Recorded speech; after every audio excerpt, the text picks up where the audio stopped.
Hi friends, I'm back. My name is Norita Roy Chaudhary. So the point of this very short video is to show how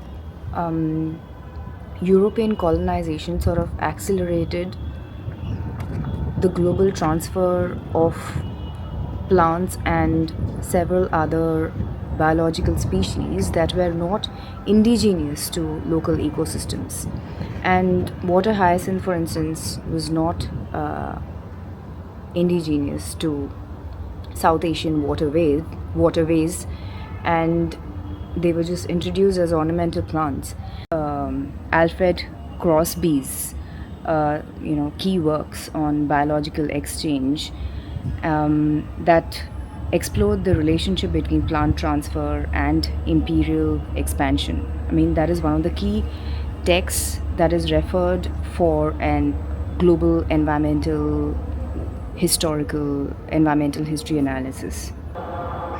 The colonial state back then tried to solve this problem and eradicate the problem of water hyacinth through top-down measures and with little to no involvement of the local participants who were actually being affected by the problem, such as the rural farmers.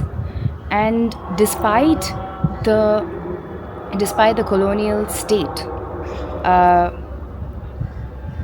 introducing the law to sort of tackle this problem, it never was successful, either because of inadequate cooperation between the government and the local people who were the rural farmers, or inadequate cooperation among the government departments.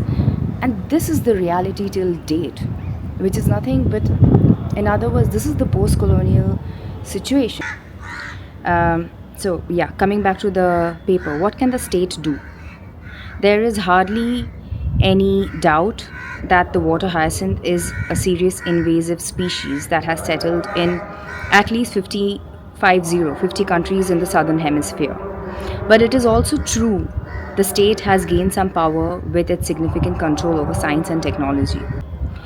Without finding a solution to the myriad of social and economic problems, scientific feats alone may not be helpful in finding a working solution to the problem of invasive species in general. Therefore, my favorite part, unless the state is able to sponsor a balanced relationship between science and human psychological and material orientations, the water hyacinth is going to stay with us.